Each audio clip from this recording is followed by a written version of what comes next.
আসসালামু আলাইকুম everyone, welcome to my channel memes world. আশা করি সবাই ভালোই আছেন। আল্লাহর রহমতে আমরা ভালো আছি। তো আজকের ব্লগটি শুরু করছি আমি দুপুরবেলা হতে। দেখতেই পাচ্ছেন আজকে আমি রান্না করছি গরুর গোশত, সাথে ডিম আলু দিয়ে তরকারি। এখন আপনারা হয়তোবা ভাবছেন যে ডিম আর গোশত একসাথে কীভাবে রান্না করি, কারণ হচ্ছে এখানে আমার অল্প কিছু গোশত ছিল, আর সাথে এই জন্য ডিম দিয়ে দিয়েছি যাতে একসাথে দুইটা হয়ে যায়, যেটাকে বলা হয় এক ডিলে দুই পাখি মারা। আর এখানে কাপড় ছিল কিছু, তো এগুলো এখন ধুয়ে নেব। আর কাপড় টাপড় ধোয়ার পর বাচ্চাদেরকে গোসল করে খাইয়ে এখন আমি চলে এসেছি আমার বোনের যে বাসায় ফ্ল্যাট নিয়েছে সেখানে, তার ফ্ল্যাটটা দেখার জন্য, যেহেতু তার ফ্ল্যাট কমপ্লিট হয়ে গেছে। এর আগেও একবার আমি আমার ব্লগে দেখিয়েছিলাম আপনাদেরকে। তো এখন তার যেহেতু ফ্ল্যাট কমপ্লিট হয়ে গেছে আর 1 মাস পর সে উঠে পড়বে, মোটামুটি সব কাজ শেষ। তো এখানে ছাদে আমরা কিছুক্ষণ দাঁড়িয়েছিলাম, অনেক মেঘাচ্ছন্ন একটা আকাশ ছিল, সাথে মানে খুব সুন্দর একটা পরিবেশ ছিল, ঠান্ডা ঠান্ডা, এত গরমের মাঝেও মানে বৃষ্টি হওয়ার কারণে যে একটা ঠান্ডা আবহাওয়া ছিল। আর সূর্যটাকে তো দেখতেই পেলেন, মানে মনে হচ্ছিল কোথাও থেকে একটা লাইট জ্বলছে। আর এই যে দেখতেই পাচ্ছেন সামনে যে এগিয়ে যাচ্ছি আমি, ওখান থেকে ছাদে দাঁড়িয়ে দেখা যায় নদী, দেখা যায় ব্রহ্মপুত্র নদী দুই দিকেই। তো আমরা আসলে কিছুক্ষণ ওখানে দাঁড়িয়েছিলাম এবং মানে ঠান্ডা ঠান্ডা যেটা বাতাস, মানে খুব ভালোই লাগছিল। পুরো পরিবেশটাই খুব সুন্দর ছিল। সেখানে দাঁড়িয়ে যে পানি ট্যাঙ্কি, আর সামনে যে বিল্ডিংটা দেখছেন এটা হচ্ছে আমাদের মেয়র সাহেবের বিল্ডিং। পরে আমরা নেমে তারপর তার ফ্ল্যাটে চলে যাই। তার ফ্ল্যাটটা মূলত 7 তলায়। উঠতে উঠতে আমাদের রফা দফা ঠান্ডা হয়ে গিয়েছিল, কারণ আমার 7 তলা সিঁড়ি বেয়ে ওঠাটা খুবই কষ্টকর। তো তার রুমগুলো আমি ঘুরে ঘুরে দেখছিলাম, মাশাল্লাহ খুব সুন্দর হয়েছে তার রুমগুলো, সাথে কালার কম্বিনেশনটাও খুব সুন্দর হয়েছে, টাইলস আদার্স সব কিছু মিলিয়ে মোটামুটি খুবই ভালো হয়েছে তার ফ্ল্যাটটা। ফ্ল্যাট সাজালে আরও বেশি সুন্দর হবে আশা করি। আর এই যে দেখছেন লাইটগুলো, এগুলো মূলত ঢাকা থেকে আমার যে বোন জামাই আছে, সে নিয়ে এসেছে, ঢাকা থেকে নিয়ে সেখানে ফিট করা হয়েছে। আর এটা হচ্ছে তার মেয়ের রুম। তার মেয়ের পিঙ্ক কালার খুব পছন্দ, তো সেই হিসেবে সে তার মেয়ের রুমটাকে পিঙ্ক কালার রেখেছে। আর এটা হচ্ছে তার ছেলের রুম।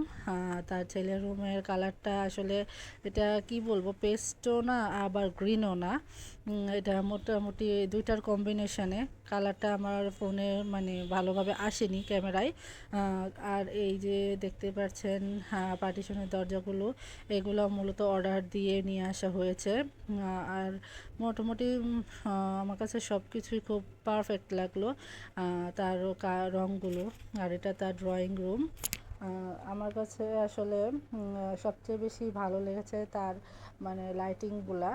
আর এই যে দেখছেন পিলারগুলা, এগুলাতে মূলত কাজ হবে, আরও ডেকোরেশনের কাজ হবে, ইন্টেরিয়র কাজ হবে। এই জন্যই মূলত আরও 1 মাস পর তারা উঠবে, এখন উঠবে না। কিন্তু মোটামুটি তাদের ফ্ল্যাটের কাজ শেষ হয়ে গিয়েছে। তো আমি আসলে দেখছিলাম, আমার বোন বলছিল লাইটগুলো এখানে বারান্দায় এসে একটা দোলনা দেবে, যেহেতু আমাদের সবারই দোলনার একটা শখ আছে। আর দোলনা এমন একটা জিনিস, সব বয়সের মানুষই এটাতে চড়তে চায়। তো সেই জন্য মানে তার খুব ইচ্ছা তার মেয়ের জন্য, যে তার একটা দোলনা নিবে, এখানে দোলনাগুলো সেট করবে। তো এরপরে আমরা আসলে এখান থেকে বেরিয়ে পড়ি, বেরিয়ে পরে আমরা চলে গিয়েছি দানসিঁড়ি রেস্টুরেন্ট। দানসিঁড়ি রেস্টুরেন্টে সন্ধ্যার সময় গিয়েছিলাম মেবি। সেখানে কিছুক্ষণ অপেক্ষা করে বাচ্চাদেরকে একটু চিল করতে গিয়েছিলাম।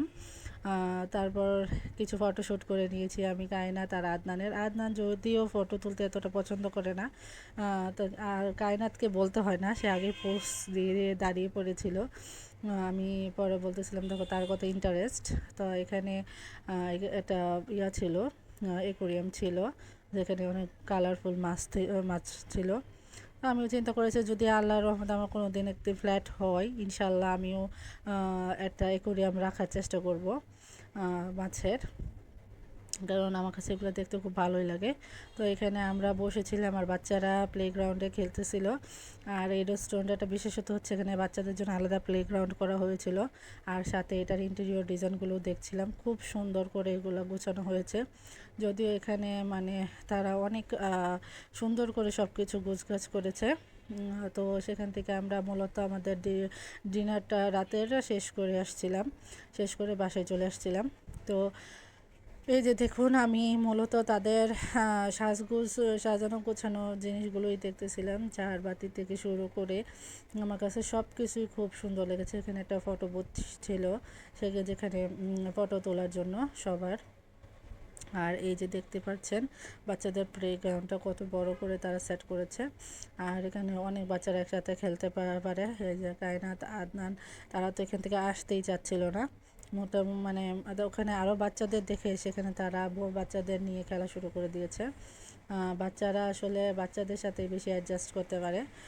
কায়নাত, আদনান তাদেরকে লাস্টে খাওয়া রেখে আমাদের ওখান থেকে গিয়ে নিয়ে আসতে হয়েছে। আর তারা তো মূলত ওখান থেকে আসতে চাচ্ছিল না, তাদের খাওয়ার প্রতি কোনো ধরনের ইন্টারেস্ট ছিল না। তারা মূলত খেলার মধ্যেই তাদের সময় চলে গিয়েছে ম্যাক্সিমাম। তো আমি আসলে ডিনারটা রাত্রে ওখানে ঠিকই সেরেছি, কিন্তু আমার কাছে রাতে যেহেতু আমি খুবই কম খাই, তো সেখানে খাবারটা একটু ভারী ছিল আমার। পরে লাস্টে দেখি যে আর আমি খেতে পারছিলাম না, তো বাসার মধ্যে পার্সেল করে নিয়ে আসছি। আর এখানে গাছের প্রতি আমার একটা দুর্বলতা আছে। আর এখানে অনেকগুলা আর্টিফিশিয়াল গাছও ছিল। আপনারা দেখতেই পাচ্ছেন ধানসিঁড়ি রেস্টুরেন্টের ডেকোরেশনটা সত্যিই অনেক সুন্দর। এখানে আপনার সব কিছুই মূলত, আর এখানে আমার কিছু স্মৃতিও জড়িয়ে আছে। সেটা আরেকদিন শেয়ার করব যদি কোনো দিন পসিবল হয়।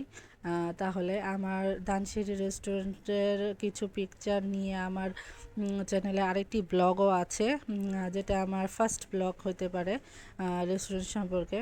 আর এখানে খাবারের যে আইটেমগুলো ছিল অসাধারণ ছিল, টেস্ট তো ভালো ছিলই, সাথে তাদের ডেকোরেশন, তাদের খাবারের মান অনেক উন্নত, অনেক ভালো ছিল। এখানে আরেকটি ছোট অ্যাকোয়ারিয়ামও ছিল, সেখানে আমি মাছ দেখছিলাম। এগুলো দেখে আমার কক্সবাজারের ট্রিপের কথা মনে হয়ে গেছিলো, যেখানে আমরা তো কক্সবাজারের অ্যাকোয়ারিয়ামের ভিতরে গিয়েছিলাম যখন, তখন এরকম ছোট ছোট অ্যাকোয়ারিয়ামে মাছ ছিল।